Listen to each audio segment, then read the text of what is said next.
சிந்தனையும் நிகழ்ச்சியிலே இருக்கின்றான். அந்த வகையில் இன்றைய இந்த அமர்விலே நாங்கள் இன்ஷா அல்லாஹ் எம்முடைய வாழ்க்கையில் எம்முடைய ரிஸ்கை தடுக்கின்ற பல காரணிகள் பற்றி நாங்கள் இன்ஷா அல்லாஹ் கலந்துரையாட இருக்கின்றோம். எங்களுக்கு தெரியும் அல்லாஹு தாலா எம் அனைவருக்கும் ரிஸ்கை எமக்காக அளந்து வைத்திருக்கின்றான்.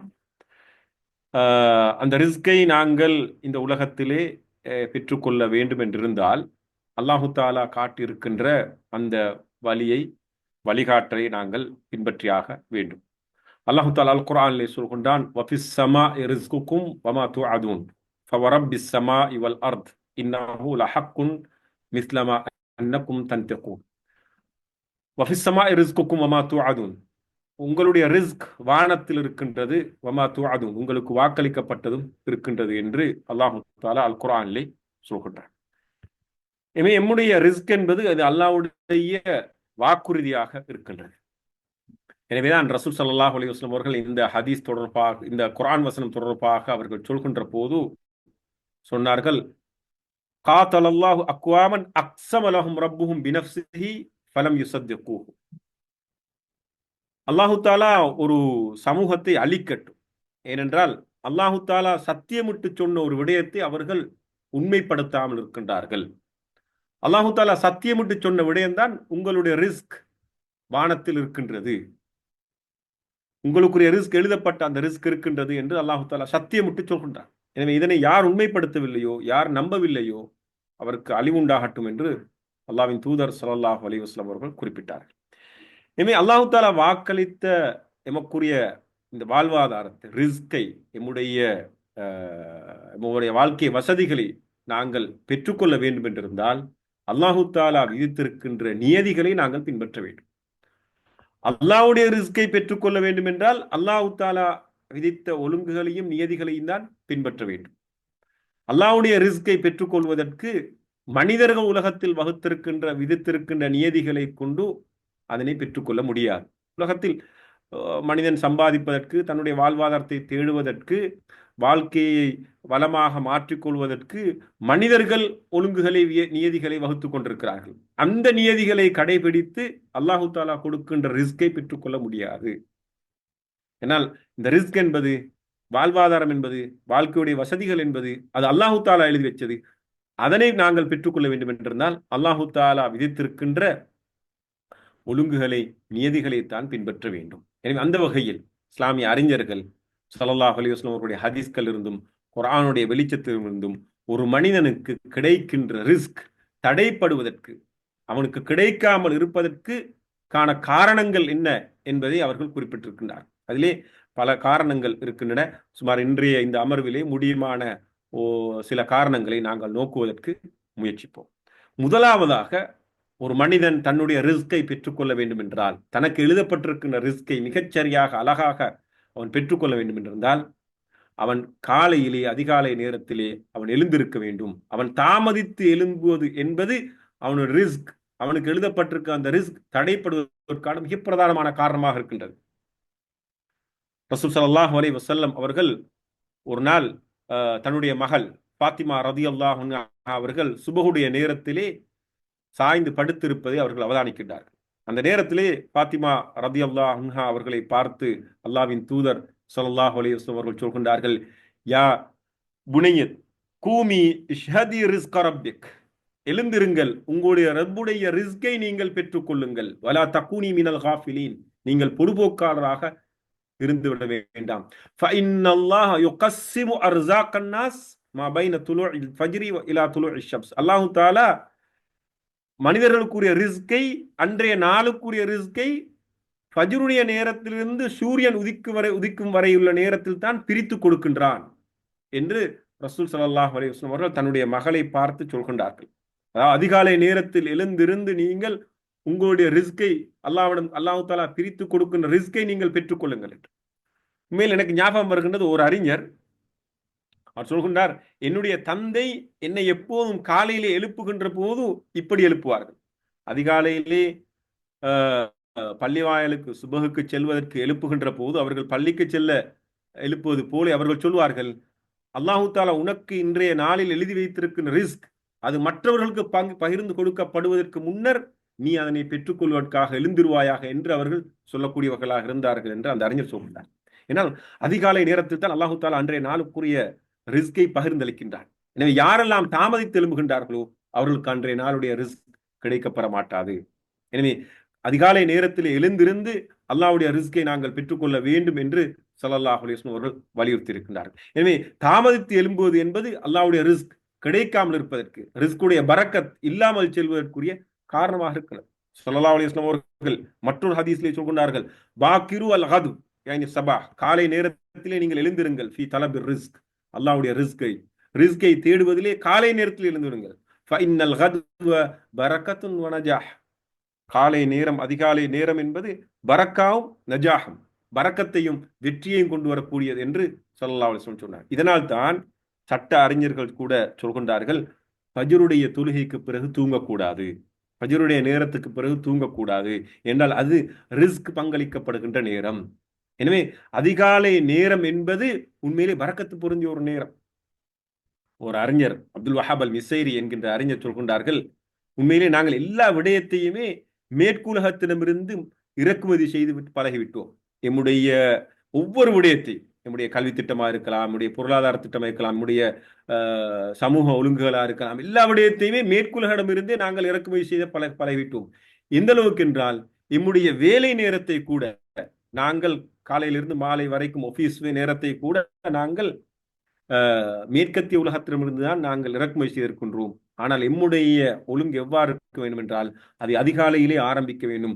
சுபஹ் தொழுகையோடு எம்முடைய வேலை நேரம் ஆரம்பிக்க வேண்டும், அது லுஹர் தொழுகையோடு முடிவடைய வேண்டும். அசர் தொழுகைக்கு பின்னர் எம்முடைய சமூக விவகாரங்களுக்கான நேரம் ஒதுக்கப்பட வேண்டும். இஷாவுடைய தொழுகையோடு எம்முடைய சமூகம் தூங்கச் செல்ல வேண்டும். அதிகாலையிலே மீண்டும் ஒரு முறை தஹஜ்ஜத்துடைய நேரத்திலே அவர்கள் எழும்ப வேண்டும். இப்படி ஒரு ஒழுங்குமுறை இருக்க வேண்டும் என்றால் பரக்கத்திருப்பது அதிகாலை நேரத்தில் தான்.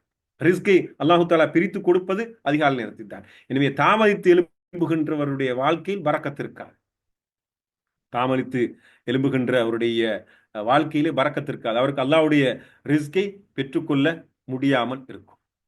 இப்னு அப்பாஸ் ரலியல்லாஹு அன்ஹு அவர்கள் தன்னுடைய மகன் ஒரு சுபஹுடைய நேரத்திலே தூங்கி இருப்பதை காண்கின்றார்கள், தூக்கத்தில் இருப்பதை காண்கின்றார்கள். அவரை பார்த்து சொல்கிறார்கள், தன்னுடைய மகனை பார்த்து, கும் மகனே நீ எழுந்திரு, அத்தனாமு ஃபிஸ் ஸாஅத்தில்லதி துகஸ்ஸமு ஃபீஹல் அர்ஸாக், அல்லாஹ்வுடைய ரிஸ்க் பங்களிக்கப்படுகின்ற பகிர்ந்தளிக்கப்படுகின்ற நேரத்தில் நீ தூங்குகிறாயா? பாருங்கள், இப்னு அப்பாஸ் ரலியல்லாஹு அன்ஹு என்று சொல்கின்றவர் ஹிப்ருல் உம்மா, இந்த உம்மத்துடைய மிகப்பெரிய அறிஞர், ஸல்லல்லாஹு அலைஹி வஸல்லம் உடைய பயிற்றுவிப்பிலே பயிற்றுவிக்கப்பட்ட மிகப்பெரிய மனிதர். அவர் தன்னுடைய மகனை பார்த்து சொல்கின்றார்கள், கும் எழுந்திருப்பாயாக, ஏனென்றால் இந்த நேரம் அல்லாஹு தாலா ரிஸ்கை பங்களிக்கின்ற நேரம் என்று அவர்கள் சொல்கின்றார். சஹாபாக்களுக்கு பிறகு வந்த தாபியீன்கள் கூட அவர்கள் சொல்வார்கள், எப்படி என்றால் சுபஹுக்கு பிறகு ஒரு மனிதன் தூங்குவது என்பது அது அவனுக்கு கேடாக இருக்கும், என்றால் அது ரிஸ்கை தேடுகின்ற நேரம், ரிஸ்கை தேடிச் செல்ல வேண்டிய ஒரு நேரமாக இருக்கின்றது. எனவே தான் ஸல்லல்லாஹு அலைஹி வஸல்லம் அவர்கள் கூட அவர்கள் பிரார்த்தித்தார்கள், அல்லாஹும்ம பாரிக் லி உம்மத்தி ஃபீ புக்கூரிஹா, யா அல்லாஹ் என்னுடைய உம்மத்துக்கு அதிகாலை பொழுதிலே பரக்கத்து செய்வாயாக, அதிகாலை பொழுதிலே பரக்கத்து செய்வாய். எனவே நம்முடைய ரிஸ்கை நாங்கள் முழுமையாக பெற்றுக்கொள்ள வேண்டும் என்றால், அதில் பரக்கத்தோடு சேர்ந்து அந்த ரிஸ்கை பெற்றுக்கொள்ள வேண்டும் என்றிருந்தால், நாங்கள் அதிகாலை நேரத்திலே எம்மையும் நம்முடைய குடும்பத்தவர்களையும் குடும்ப உறுப்பினர்களையும் எழுப்பி அன்றைய நாளை தயார்படுத்துகின்றவர்களாக இருக்க வேண்டும். நம்முடைய வீட்டில் ஒருவர் தூங்குகிறார் என்றால் அவருக்கு ஒரு ரிஸ்க் கொடுக்கப்படாமல் அவர் தூங்குகின்றார், அவருக்கு ஒரு ரிஸ்க் அல்லாஹ் தஆலா அன்றைய நாளில் கொடுக்கப்படுகின்ற பிரித்து கொடுக்கின்ற ரிஸ்க் அவருக்கு கிடைப்பதில்லை. இந்த விடயத்தை நாங்கள் நம்முடைய மனதிலே கொள்ள வேண்டும். எனவே சுபஹுடைய நேரத்திலே எழுந்திருக்கின்ற போது இந்த சிந்தனை வர வேண்டும், அல்லாஹு தஆலா இன்றைய நாளில் எனக்கு ஒரு ரிஸ்கை பங்களிக்கின்றான், அந்த ரிஸ்க் மற்றொருவருக்கு சென்று விடுவதற்கு முன்னர் நாங்கள் அதனை பெற்றுக்கொள்ள வேண்டும். உதாரணமாக ஒரு 8 மணிக்கு அல்லது 10 மணிக்கு ஒரு இடத்திலே இலவசமாக உணவு விநியோகம் நடக்கிறது என்றால் நாங்கள் எவ்வளவு முண்டியடித்துக் கொண்டு அந்த உணவை பெற்றுக்கொள்வதற்கு செல்வோம். 8 மணியிலிருந்து 8:30 வரைக்கும் தான் கொடுக்கிறோம் என்று ஒருவர் அறிவிக்கிறார். எல்லோருடைய வீட்டுக்கும் 10,000 ரூபாய் பெறுமதியான உணவு கொடுக்கப்படுகிறது என்று ஒருவர் அறிவித்தால் அதனை பெற்றுக்கொள்வதற்கு நாங்கள் எந்த அளவு தூரம் முயற்சிப்போம். ஆனால் அல்லாஹு தஆலா அவன் வாக்களிக்கின்றான். ஸல்லல்லாஹு அலைஹி வஸல்லம் அவர்கள் தெளிவான ஹதீஸ்களூடாக சொல்கின்றார்கள், சுபஹு தொழுகைக்கு பிறகு அல்லாஹு தாலா அவனுடைய நாளுக்குரிய ரிஸ்கை பகிர்ந்தளிக்கின்றான். எனவே சுபஹுக்கு பிறகு தூங்கக்கூடாது. சுபஹுடைய நேரத்தில் எழுந்திருந்து அந்த ரிஸ்கையும் பெற்றுக்கொள்வதற்காக எழுந்திருக்க வேண்டும். எனவே ஒருவர் செல்வந்தராக விரும்பினால் அவர் காலையிலே எழுந்திருக்க வேண்டும். இன்று உலகத்திலே பேசப்படுகின்ற மிக முக்கியமான விடயம்தான், பெரும் பெரும் செல்வந்தர்கள் எல்லாம் அதிகாலையில் எழுந்திருப்பார். அவருடைய வழக்கம் அதுவாகத்தான் இருக்கும். இன்றைய உலகத்திலே 5 AM கிளப் என்று பேசப்படுகின்றது. அது மாலை காலை 5 மணி நேரத்துடைய கிளப் என்று பேசப்படுகின்றது. என்றால் ஒருவர் தன்னுடைய வாழ்க்கையுடைய, அதாவது ஒரு நாளுடைய முதலாவது நேரத்தை அவர் பரக்கத்தாக ஆரம்பிக்கிறாரோ அவருக்கு உண்மையிலே வாழ்க்கையிலே பரக்கத்து. அல்லாஹ் தஆலா எப்படி எம்முடைய ஒரு நாள் ஆரம்பிப்பது எவ்வளவு ஒழுங்குபடுத்தி இருக்கிறார் என்று பாருங்கள். காலையிலே ஒருவர் சுபஹுடைய எழும்புகின்றார். எழும்பினவுடன் அவர் அன்றைய பிரார்த்தனை செய்கின்றார். அல்ஹம்துலில்லாஹி அல்லதி அஹ்யானி பஅதமா அமாத்தனி வ இலைஹின் நுஷூர். ஒரு பாசிட்டிவான மைண்டோட, ஒரு நேர்மறையான சிந்தனையோட அல்லாஹ்வை புகழ்ந்து அவர் எழும்புகின்றார். தனக்கு அல்லாஹ் தஆலா மரணத்துக்கு பிறகு வாழ்க்கை கொடுத்ததற்கு நன்றி பாராட்டி எழும்புகின்றார். எவ்வளவு ஒரு பாசிட்டிவான ஒரு திங்கிங், ஒரு நேர்மறையான ஒரு திங்கிங். எந்த ஒரு மனிதருக்கும் அந்த பாக்கியம் கிடையாது. இரண்டாவதாக அவர் எழுந்து சென்று வுலு செய்கின்றார். அவருடைய மலசல கூடங்களுக்கு சென்று விட்டு வுலு செய்கின்றார். எவ்வளவு பரக்கத்தான விடயம். அவர் எழுந்த உடனே அவருக்கு போடப்பட்டிருக்கிற முதலாவது முடிச்சு, சைத்தான் போட்டிருந்த முதலாவது முடிச்சு அவிழ்க்கப்படுகின்றது. பிறகு வுலு செய்கின்றார், அது இரண்டாவது முடிச்சு அவிழ்க்கப்படுகின்றது. பிறகு அவர் வந்து தொழுகின்றார், மூன்றாவது முடிச்சும் அவிழ்க்கப்படுகின்றது. எப்படி ஒரு அழகான வாழ்க்கை அல்லாஹு தஆலா தந்திருக்கிறார். பிறகு அவர் ஒரு ஆணாக இருந்தால் அதிகாலை நேரத்தில் பள்ளி வாயிலுக்கு எழுந்து செல்கின்றார். ஒரு பெண்ணாக இருந்தால் அவர் வீட்டில் எழுந்திருந்து ஃபஜ்ருடைய தொழுகையை தொழுகின்றார். இப்படி ஒரு நேர்மறையான சிந்தனையோடு அல்லாஹு தாலா ஒரு முஸ்லிமுடைய வாழ்க்கையை ஆரம்பிப்பதை வைத்திருக்கிறார். இவை இந்த நேரத்தில் தான் அல்லாஹு தாலா அவனுடைய ரிஸ்கையும் பகிர்ந்தளிக்கின்றான். எனவே எம்முடைய வாழ்க்கையில் நாங்கள் பரக்கத்தை இழந்திருக்கிறோம் என்றிருந்தால் அதுக்கு பிரதானமான காரணமாக இருக்கலாம், நிச்சயமாக நாங்கள் தாமதித்து எழும்போது. யாருடைய வாழ்க்கையில் அவர் தாமதமாக எழும்புகின்றாரோ நிச்சயம் அவருடைய வாழ்க்கையிலே பரக்கத்து இருக்கார். பல மனிதர்கள் சொல்வதை பார்க்கணும், என்னுடைய வாழ்க்கை மாற்றமடைந்தது நான் எப்போது தஹஜ்ஜத்துக்கு எழும்பு தொழுகினோனோ, அல்லது என்னுடைய வாழ்க்கை மாற்றமடைந்தது நான் எப்போது சுபஹுடைய தொழுகையை ஜமாத்தாக தொழ ஆரம்பித்தேனோ, நான் நேர காலத்தோடு எழும்ப ஆரம்பித்தேன். ஸல்லல்லாஹு அலைஹி வஸல்லம் சொன்னார்கள், ஒரு மனிதன் சுபஹுடைய தொழுகையை ஜமாத்தாக தொழுதால் அவனுக்கு அன்றைய நாள் அவன் அல்லாஹ்வுடைய பாதுகாப்பில் இருப்பான். எல்லா விதமான பாதுகாப்பும் அல்லாஹ்வுடைய பாதுகாப்பு கிடைக்கும். எனவே ரிஸ்கை பெற்றுக்கொள்வதற்கு தடையாக இருக்கின்ற மிக பிரதானமான காரணம், முதலாவது காரணம் அறிஞர்கள் சொல்கின்ற ஹதீஸுடைய குர்ஆனுடைய வெளிச்சத்திலே சொல்கின்ற முதலாவது விடயம் ஒருவர் தாமதித்து எழும்புதல். எனவே நேர காலத்தோடு எழும்புகின்ற அந்த பழக்கத்தை நாங்கள் அமைத்துக் கொள்ள வேண்டும். அல்லாஹு தஆலா யார் நேரத்தோடு எழும்புகின்றார் அவர்களுக்கு கொடுத்து விடுவார். இனி அது மிக முக்கியமான விடயம். இரண்டாவது மிக முக்கியமான விடயம், எம்முடைய ரிஸ்கை எம்மை விட்டும் தடுக்கின்ற இரண்டாவது விடயம், ஒருவர் பாவங்கள் செய்தல். பாவங்களை ஒருவர் செய்து கொண்டு அல்லாஹ்வுடைய ரிஸ்கை அவர் பெற்றுக்கொள்ள முடியாது என்றால் அல்லாஹ்வின் தூதர் ஸல்லல்லாஹு அலைஹி வஸல்லம் அவர்கள் தெளிவாக ஹதீஸிலே சொல்கின்றார்கள். அண்ணன் நபி ஸல்லல்லாஹு அலைஹி வஸல்லம் கால சுல்லல்லாஹு குறிப்பிட்டார்கள், யா லா யரிதுல் கதர் இல்ல துஆ. ஒரு மனிதனுடைய கதரை துஆ அன்று வேற்றொன்று, அதாவது மாற்றிவிடாது, துஆ மாற்றிவிடும். வலா யஸீது ஃபில் உம்ரி இல்லல் பிர். ஒரு மனிதன் நன்மை செய்வது அவனுடைய ஆயுளை நீடிக்கும். ஒரு மனிதன் நன்மை செய்வது ஒரு மனிதனுடைய ஆயுளை நீடிக்கும். வ இன்னல் அப்த லா யஹ்ருமு அவ் லா யுஹ்ரமு ரிஸ்கு பிதன்பி அல்லதி யுஸீபு. ஒரு மனிதனுக்கு அவன் செய்கின்ற பாவத்தின் அளவு ரிஸ்க் தடுக்கப்படும். ஸல்லல்லாஹு அலைஹி வஸல்லம் சொல்கிறார்கள், ஒரு மனிதன் செய்கின்ற பாவத்தின் அளவு ரிஸ்க் தடுக்கப்படும். இது மிக முக்கியமான ஒரு செய்தி. நாங்கள் செய்கின்ற அதிகமான பாவத்தில் நாங்கள் ஈடுபடுகின்றோம் என்றால் அந்த அளவு தூரம் அல்லாஹ் தஆலா எமக்கு எழுதி வைத்திருக்கிற ரிஸ்கை தடுக்கின்றான்.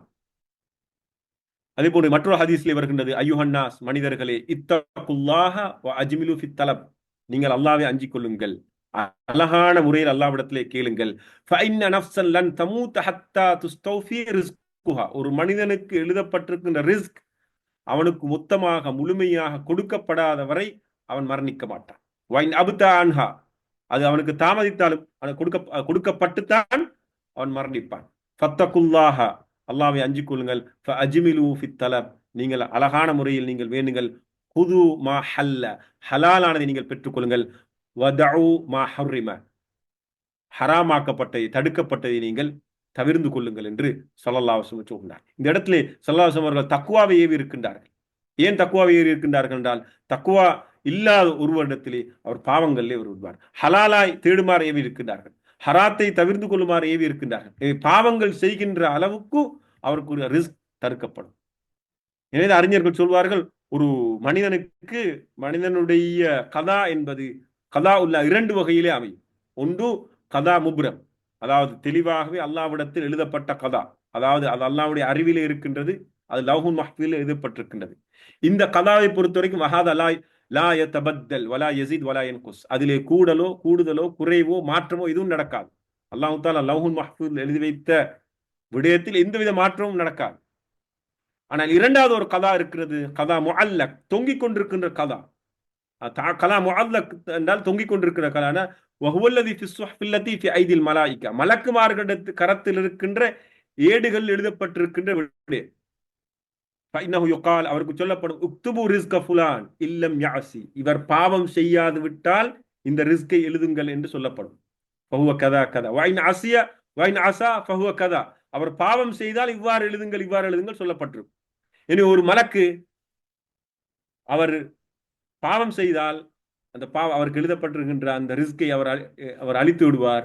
அல்லது அவர் பாவம் செய்யாமல் இருக்கின்ற போது அவருக்கு அந்த ரிஸ்க் எழுதப்படும். பாவம் என்பது ஒரு மனிதனுடைய ரிஸ்கை தடுக்கக்கூடிய ஒன்றாக இருக்கின்றது. என் அன்புக்குரிய சகோதரர்களே சகோதரிகளே, எம்முடைய வாழ்க்கையில் எம்முக்குரிய ரிஸ்கை தடுக்கக்கூடிய மற்றும் ஒரு பிரதானமான ஒரு விடயமாக இருப்பது நாங்கள் செய்கின்ற தவறுகள், பாவங்கள். அது நாம் செய்கின்ற சிறிய பாவமாக இருக்கலாம், பெரிய பாவமாக இருக்கலாம். பாவங்கள் செய்கின்ற போது உள்ளத்திலே ஒரு வகையான ஒரு நெருக்கடி நிலை ஏற்படும். மனிதன் வாழ்க்கையில் பரக்கத் சென்றுவிடும். எனவே அதன் காரணமாக அவனுக்கு வாழ்க்கையில் பல செல்வங்கள் இருந்தாலும் செல்வத்துடைய பரக்கத் இல்லாமல் போய்விடும்.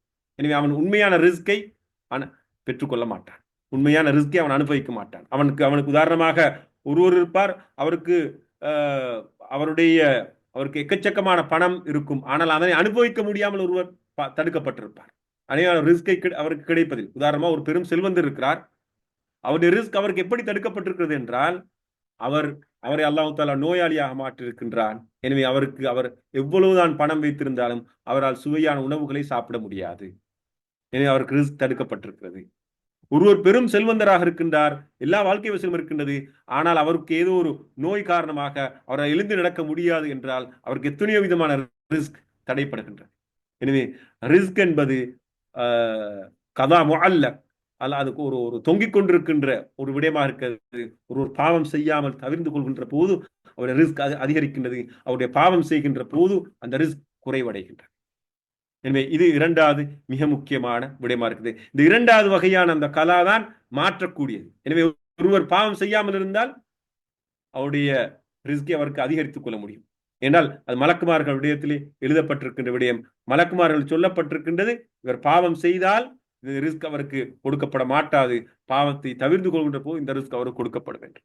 என் அன்புக்குரிய சகோதரர்களே, இந்த விடயம் மிக முக்கியமான ஒரு மூன்றாவது ஒரு விடயம், ரிஸ்கை தடை செய்கின்ற மற்றும் ஒரு மிக முக்கியமான விடயம்தான் நாங்கள் தர்மம் செய்வதை விட்டுவிடுதல், கொடுப்பதை விட்டுவிடுதல். நாங்கள் நினைக்கின்றோம் பல போதும் நாங்கள் கொடுக்காமல் தடுத்து கொண்டால் தான் எங்களால் அதிகமான ரிஸ்கை பெற்றுக்கொள்ள முடியும், அதிகமாக எங்களால் அனுபவிக்க முடியும்.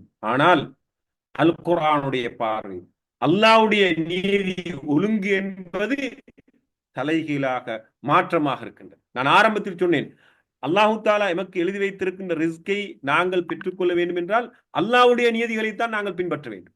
மனிதர்கள் உலகத்தில் போட்டிருக்கின்ற நியதிகள் ஒழுங்குகள், அவற்றை பின்பற்றுவதன் மூலமாக அல்லாஹு தாலா கொடுக்கின்ற ரிஸ்கை பெற்றுக்கொள்ள முடியாது. மனிதர்கள் சொல்கின்றார்கள், நீ அடுத்தவனுக்கு கொடுத்தால் உனக்கு குறையும் என்று. ஆனால் அல்லாஹு தாலா வாக்களிக்கின்றான், நீ அடுத்தவர்களுக்கு கொடுத்தால் அது உனக்கு அதிகரிக்கும் என்று, உன்னுடைய ரிஸ்கை பெருக்கும் என்று. இப்போது யார் சொல்வதை நாங்கள் நம்புவது, யாரை நாங்கள் பின்பற்றுவது? எனவே பல போது எங்களுக்கு ஒரு சிரமமான விடயமாக இருக்கும், என்னிடம் இருப்பதை கொடுத்தால் அது குறைந்து விடுகின்றது அல்லவா, என்னை எப்படி நான் கொடுப்பது என்று. ஆனால் இந்த இடத்தில் தான் நம்முடைய ஈமான், இறை நம்பிக்கை, இறை விசுவாசம் என்பது எமக்கு பயனுள்ளதாக அல்லது எம்மை வழிகாட்டக்கூடியதாக இருக்க வேண்டும். குர்ஆன் எமக்கு வழிகாட்டக்கூடியதாக அதனை நாங்கள் எடுத்துக்கொள்ள வேண்டும். ரசூலுல்லாஹி சொன்னார்கள், மா நகஸ மாலு அப்தின் மின் ஸதகா, ஒரு மனிதனுடைய செல்வம் தர்மம் செய்வதால் குறைவடைய மாட்டாது என்று ரசூல் ஸல்லல்லாஹு அலைஹி வஸல்லம் அவர்கள் சத்தியமிட்டு சொன்னார். சத்தியமிட்டு சொன்னார். ரசூல் ஸல்லல்லாஹு அலைஹி வஸல்லம் அவர்கள் சத்தியமிட்டு சொன்னார்கள், ஒரு மனிதனுடைய செல்வம் அவன் தர்மம் செய்வதால் குறைவடையாது. குர்ஆன் சொல்கின்றது, மஸலுல் லதீன யுன்ஃபிகூன அம்வாலஹும் ஃபீ ஸபீலில்லாஹ், அல்லாஹ்வுடைய பாதையிலே செலவழிக்கின்றவர்களுக்கு உதாரணம் கமஸலி ஹப்பா, ஒரு விதையை போல, ஒரு விதையை பூமியிலே நட்டுவதைப் போல. அந்த விதையிலிருந்து 7 நெற்கதிர்கள் வருகின்றது. அந்த ஒவ்வொரு நெற்கதிரும் 100 விதைகள் வருகின்றன. இப்போது ஒரு விதையிலிருந்து அல்லாஹ் தஆலா 700 விதைகளை உருவாக்குகின்றான். இவர் செலவழிப்பது ஒன்றுதான், ஆனால் அது 700ஆக மாறுகின்றது. வல்லாஹு யுதாஇஃபு லிமன் யஷா, அல்லாஹ் தஆலா நாடுகின்றவருக்கு அதனை அதிகரித்து கொடுக்கின்றான். அல்லாஹ் தஆலா குர்ஆன் மற்றொரு சொன்னான், ஃபஅம்மா மன் அஅதா வத்தகா, யார் கொடுத்து தக்வாவோடு நடந்து கொண்டார்களோ, வஸத்தக பில் ஹுஸ்னா, யார் உண்மைப்படுத்துகின்றாரோ, ஃபஸனுயஸ்ஸிருஹு லில் யுஸ்ரா, நாங்கள் அவருக்கு இலவுபடுத்தி கொடுப்போம். அதாவது யார் கொடுக்கின்றாரோ, தக்வாவோடு நடந்துகின்றார், அவருக்கு நாங்கள் இலவுபடுத்தி கொடுப்போம், அதிகரித்து கொடுப்போம். வஅம்மா மன் பகில் வஸ்தக்னா, யார் கஞ்சத்தனம் காட்டுகின்றாரோ, வஸ்தக்னா, தான் தேவையற்றவன் என்று கருதுகின்றாரோ, வகத்தப பில் ஹுஸ்னா, யார் மறுமையை அல்லாஹ்வுடைய கூலியை பொய்ப்படுத்துகின்றாரோ, ஃபஸனுயஸ்ஸிருஹு லில் உஸ்ரா, அவருக்கு நாங்கள் நெருக்கடியான வாழ்க்கையை கொடுப்போம்.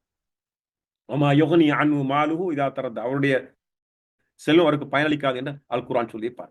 இந்த தர்மம் செய்வது என்பது, கொடுப்பது என்பது அதிகரிக்கும் என்பதுதான் இஸ்லாமிய கண்ணோட்டமாக, குர்ஆனிய கண்ணோட்டமாக இருக்கிறது. அபூ ஹுரைரா ரலியல்லாஹு அன்ஹு அவர்கள் சொல்கின்றார்கள், ரசூல் ஸல்லல்லாஹு அலைஹி வஸல்லம் அவர்கள் சொன்னதாக அல்லாஹ் தஆலா சொல்கின்றான், அன்ஃபிக் இப்ன ஆதம் உன்ஃபிக் அலைக், இம்மனிதனே நீ செலவழி, நான் உனக்காக செலவழிக்கின்றேன். இது அல்லாஹ் தஆலா தருகின்ற ஒரு வாக்குறுதி. அன்ஃபிக் இப்ன ஆதம் உன்ஃபிக் அலைக், நீ மனிதனே நீ செலவழி, நான் உனக்காக செலவழிக்கின்றேன் என்று சொல். அதே போல அல்லாஹ் தஆலா குர்ஆன்ல மற்றொரு சொன்னான், மன்தல்லதி யக்ரியுல்லாஹ் கர்தன் ஹஸனன் ஃபயுதாஇஃபு லஹு அத்ஆஃபன் கஸீரா, யார் அல்லாஹ்வுக்காக அழகான முறையில் கடன் கொடுக்கிறாரோ, அவருக்கு அல்லாஹ் தஆலா அதனை பன்மடங்காக, பல மடங்காக அதிகரித்து கொடுக்கின்றார்.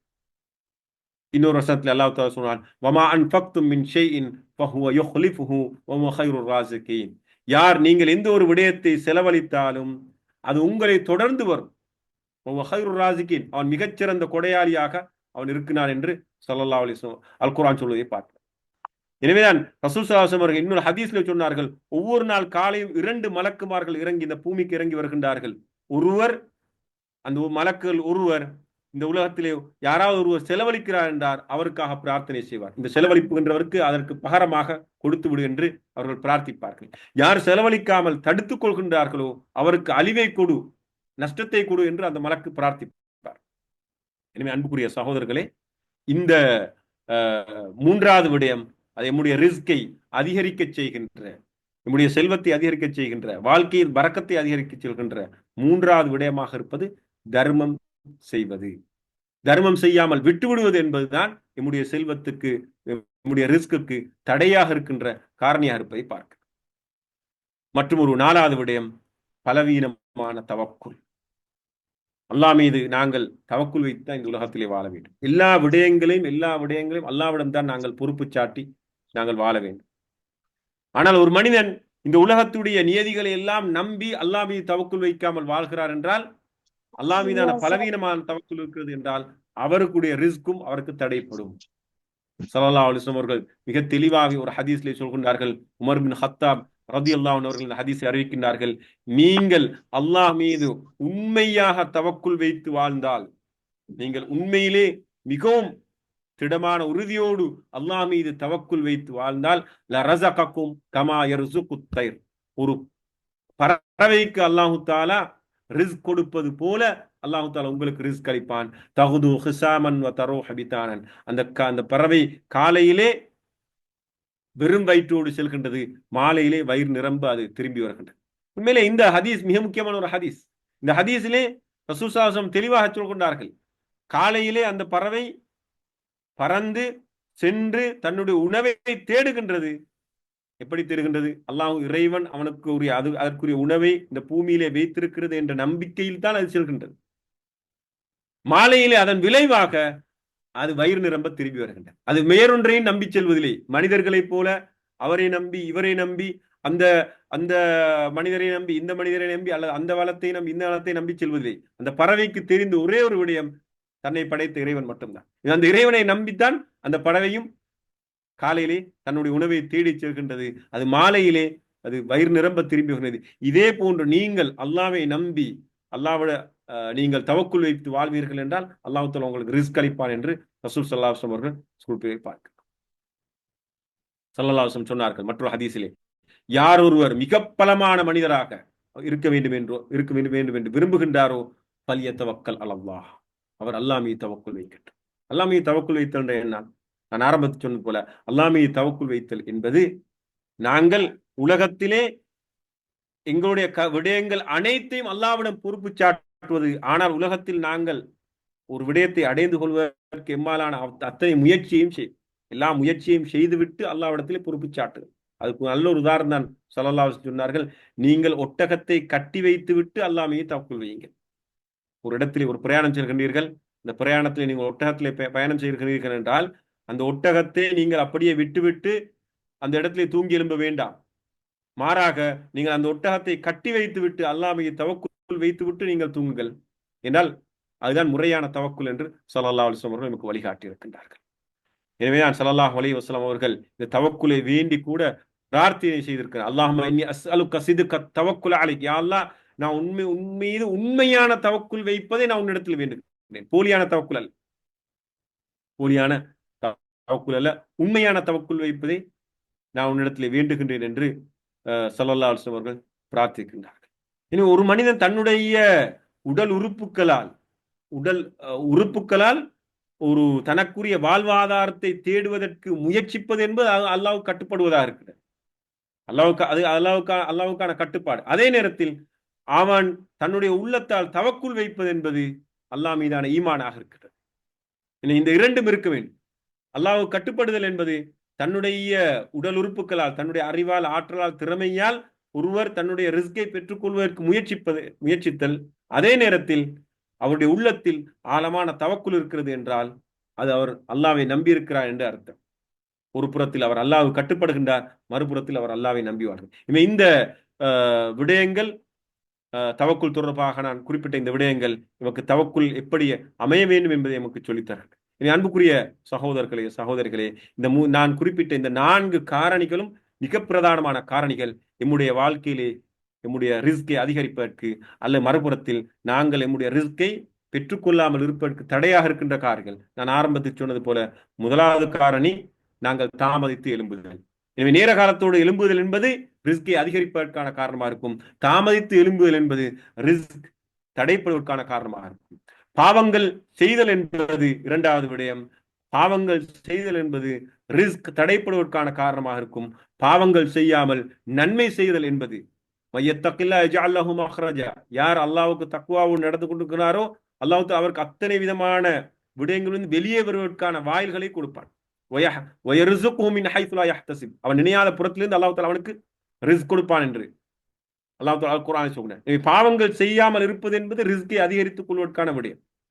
மூன்றாவது விடயம், நாம் எந்த அளவு தூரம் தர்மம் செய்கின்றோமோ, செலவு செய்கின்றோமோ, அடுத்தவர்களுக்காக கொடுக்கின்றோமோ, அல்லாஹ்வுடைய வார்த்தையை நம்பி, நான் ஆரம்பத்தில் சொன்ன அந்த வசனங்களுடைய அல்லாஹ்வுடைய வார்த்தைகளை நம்பி ஒருவர் செய்தால் அது அவருக்கு நிச்சயமா அதிகரித்து கொடுக்கும். அவருடைய ரிஸ்கை அதிகரிக்கும், பரக்கத்தை அதிகரித்து கொடுக்கும். நான்காவது விடயம்தான் நான் சொன்னேன், பலவீனமான தவக்குல் உண்மையான தவக்குல் இருப்பது என்பது அவருக்கு ரிஸ்க் அதிகரிக்கப்படுவதற்கான காரணமா இருக்கும். பலவீனமான தவக்குல் என்பது அவருக்கு ரிஸ்க் தடைப்படுவதற்கான காரணமாக இருக்கும். எனவே இந்த 4 காரணிகளை நான் இப்போது உங்களோடு பகிர்ந்து கொண்டிருக்கின்றேன். இன்ஷா அல்லாஹ் இன்னும் 4 காரணிகள் இருக்கின்றன.